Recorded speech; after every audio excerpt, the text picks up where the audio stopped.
నార్మల్‌గా సైఫ్ అలీ ఖాన్‌ని అసలు చంపాల్సిన అవసరం ఎవరికైనా ఉందా అంటే, ఎందుకు అసలు ఉందా అనేసి ఈ వీడియోలో అయితే మనం డిస్కస్ చేసుకుందాం. నార్మల్‌గా సైఫ్ అలీ ఖాన్ గారనమాట ఒక మంచి ఫైన్ ఆర్టిస్టు, మంచి బాలీవుడ్ సెలబ్రిటీ, ఒక మంచి వ్యక్తి కూడా ఆయన. పర్సనల్‌గా నాకు తెలియదు కాబట్టి నేను చెప్పలేను. బట్ ఆయన ఒక మంచి ఫైన్ ఆర్టిస్ట్ అయితే నేను చెప్పగలను.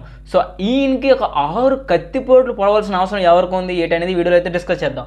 నార్మల్‌గా సైఫ్ అలీ ఖాన్ గారనమాట ఒక మంచి సెలబ్రిటీ కాబట్టి బాలీవుడ్‌లో ఆయన బాంద్రాలో అనే ఒక సిటీలో ఉన్నారనమాట ముంబైలో.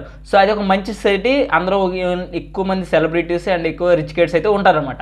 సో, అలాంటి సిటీలో ఆయన ఒక అపార్ట్మెంట్‌లో అయితే ఉండడం జరిగింది. ఆ అపార్ట్మెంట్‌లో ఆయనకి మిడ్ నైట్ అనమాట ఆయన మీద కత్తి దాడి అయితే జరిగిందనమాట. అది ఒక పర్సన్ అయితే చేయడం అయితే జరిగిందనమాట. అసలు డీటెయిల్స్‌లోకి వెళ్తే ఆయన 3:30 మొత్తం నేను మొన్న రన్ టైమ్ అయితే చెప్పగలుగుతున్నాను. ఎందుకంటే ఆయనకి నార్మల్‌గా 2 గంటల 30 నిమిషాలకి అయితే ఆయన మీద దాడి జరిగింది సైఫ్ అలీ ఖాన్ మీద.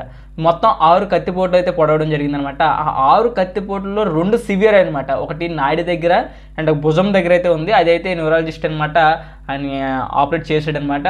అండ్ ఇప్పుడు అనమాట అది కాస్త బాగానే ఉంది. ఆయన సేఫ్ ప్రెజెంట్ అయితే ప్రాణాపాయ స్థితి కానీ అంత పెద్ద అయితే ఏం లేదనమాట. సో, అసలుకి ఒక నార్మల్ పర్సన్ కాదు, ఒక మంచి సెలబ్రిటీకి అసలు అంత సెక్యూరిటీ లేకపోవడం ఏంటనేది మనం గమనించుకున్నట్టయితే, తర్వాత పోలీస్ ఇన్వెస్టిగేషన్ అయితే మార్నింగ్ స్టార్ట్ చేశారు.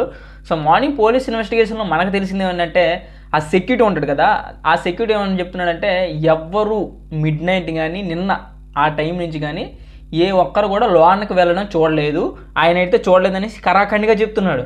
అండ్ సెకండ్ పాయింట్ ఏంటంటే సీసీటీవీ ఫుటేజ్లో కూడా ఎక్కడ ఎవరు కనిపించలేదు. ఇది మెయిన్గా గుర్తుంచుకోవాల్సిన అవసరం. ఎందుకంటే సీసీటీవీకి ఎవరు చెక్కలేదు, అలాగని ఎక్కడ రికార్డింగ్ పోలేదు, అలా అని కూడా సెక్యూరిటీ గార్డు కూడా ఎవరు లోనికి వెళ్ళలేదనేసి అయితే చాలా కరాఖండిగా అయితే చెప్పడం జరిగింది. సో, ఇది మెయిన్ గుర్తుపెట్టుకునే అవసరం. సరే, అసలు మెయిన్ ఏమై ఉండొచ్చు?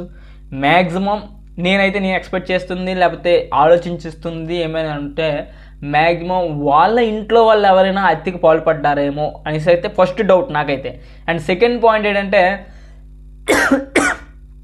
ఇంతకుముందు ఆ 2 డేస్ కానీ ఆ 1 డే కానీ బిఫోర్ ఎవరైనా కొత్తగా జాయిన్ అవ్వడం కానీ స్టాఫ్ ఇంకా మేబీ వర్కర్స్లో ఎవరైనా అమ్ముడుపోవడం కానీ ఏదో అయితే జరిగే అవకాశాలు ఎక్కువ ఉన్నాయి. సో, అసలు మెయిన్ స్టోరీ ఏంటంటే 2 గంటల ప్రాంతంలో అనమాట సైఫ్ అలీ ఖాన్ గారి పిల్లలు, అంటే వాళ్ళకి 2 పిల్లలు అనమాట, వాళ్ళిద్దరు ఒక రూమ్లో ఉంటారనమాట.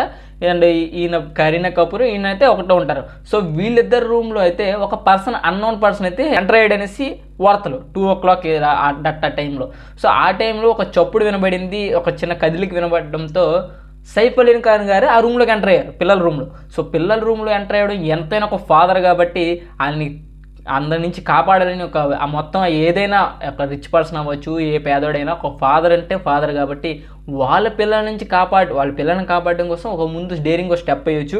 మేబీ అప్పుడు ఏ డిస్కషన్ అయిందో మనకైతే తెలియదు కదా. డేరింగ్ స్టెప్ వేసినప్పుడు మేబీ డబ్బు అడగొచ్చు, ఇంకేదో సంథింగ్ అడగచ్చు, దొండగడ అవ్వచ్చు, ఇంకేదైనా అవ్వచ్చు. ఆ టైంలో ఆ పుషప్ టైంలోనైనా లేకపోతే ఆ టైంలో ఏదో జరగడం వల్ల వాళ్ళిద్దరి మధ్య ఘర్షణ అయ్యి ఈయనకైతే ఒక 6 కత్తిపోట్లు పడడం జరిగింది. కత్తిపోట్లు పొడిచి పారిపోవడం అయితే జరగకపోయిందంట. సో, మరి అసలు ఎవరు ఏంటి ఎలా అనేది మనకి తర్వాత వచ్చేసరికి తెలిసిందనమాట. సో, ఆయన 3 గంటల ఆ టైంలో అయితే లీలావతి హాస్పిటల్లో, ముంబై లీలావతి హాస్పిటల్ అయితే ఎంటర్ అయ్యారు. ఆయనకైతే ఒక 6 కత్తిపోట్లు, అందులో సివియర్గా 2 అనమాట.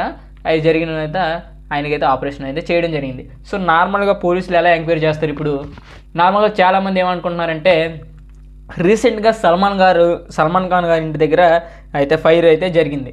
అండ్ అంతకుముందు బాబా సిద్దిక్ మర్డర్ జరిగింది. సో, ఇప్పుడు సైఫ్ అలీ ఖాన్ అసలు రీజన్స్ విత్ ఇన్ ఇయర్లో ఇలాంటివి జరగడం ముంబైలో, అలాంటిది టాప్ సిటీలో, అన్ని బాంద్రా సిటీలోనే జరిగాయి. సో, అసలు ఏంటి రీజను, అసలు ఏంటి గవర్నమెంట్ ప్రాబ్లమా లేకపోతే ఇంకేది ఇన్సెక్యూరిటీ ఏంటి అసలు అక్కడ అవుతుంది అనేసి అయితే చాలామంది డిస్కస్ చేస్తున్నారు. సో, చాలామంది రాజకీయం కూడా చేస్తున్నారు దీన్ని. సో, ఎనీవే ఏదైనా ఒక పర్సన్కి any rich or poor or ఎవరైనా లా అందరికీ ఒకటే. సో, అందరికీ ఈక్వల్గా సమానంగా పనిచేయాలి. అండ్ ఒక ఫాదరు 2 పిల్లల్ని కాపాడి వాళ్ళ భుజము వాళ్ళ ఫ్యామిలీని సేవ్ చేశాడు అనేది చూసుకున్నట్టయితే అది ఎవరైనా ఫాదరు ఈ విషయంలో ఆయన్ని చాలా అప్రిషియేట్ చేయాలి. ఏదైనా ఒక రిచ్ పర్సన్ ఎనీథింగ్ ఎవరైనా అవ్వాలి, పిల్లలంటే ఎవరికైనా పంచి ప్రాణాలు అనేది గుర్తుపెట్టుకోవాల్సి వస్తుంది. వాళ్ళ పిల్లలు జరిగొస్తే ఎవరు ఒప్పుకోరు కాబట్టి ఆ టైంలో మేబీ రష్ జరిగి ఆయనకైతే ఒక 6 కత్తిపోట్లు అయితే పడడం జరిగింది. ప్రజెంట్ అయితే ఆయన బాగానే ఉన్నారు. బట్ ఇన్ కేస్ ఈ ఇన్వెస్టిగేషన్లో తర్వాత ఫర్దర్గా ఏం జరుగుతుంది, ఎవడు ఏంటి అనేది మనం చూడాలి. అండ్ వీడియోస్ లైక్ అయితే చేసుకోండి, మరింత కంటెంట్ కోసం మన ఛానల్ సబ్స్క్రైబ్ అయితే చేసుకోండి. Thank you friends.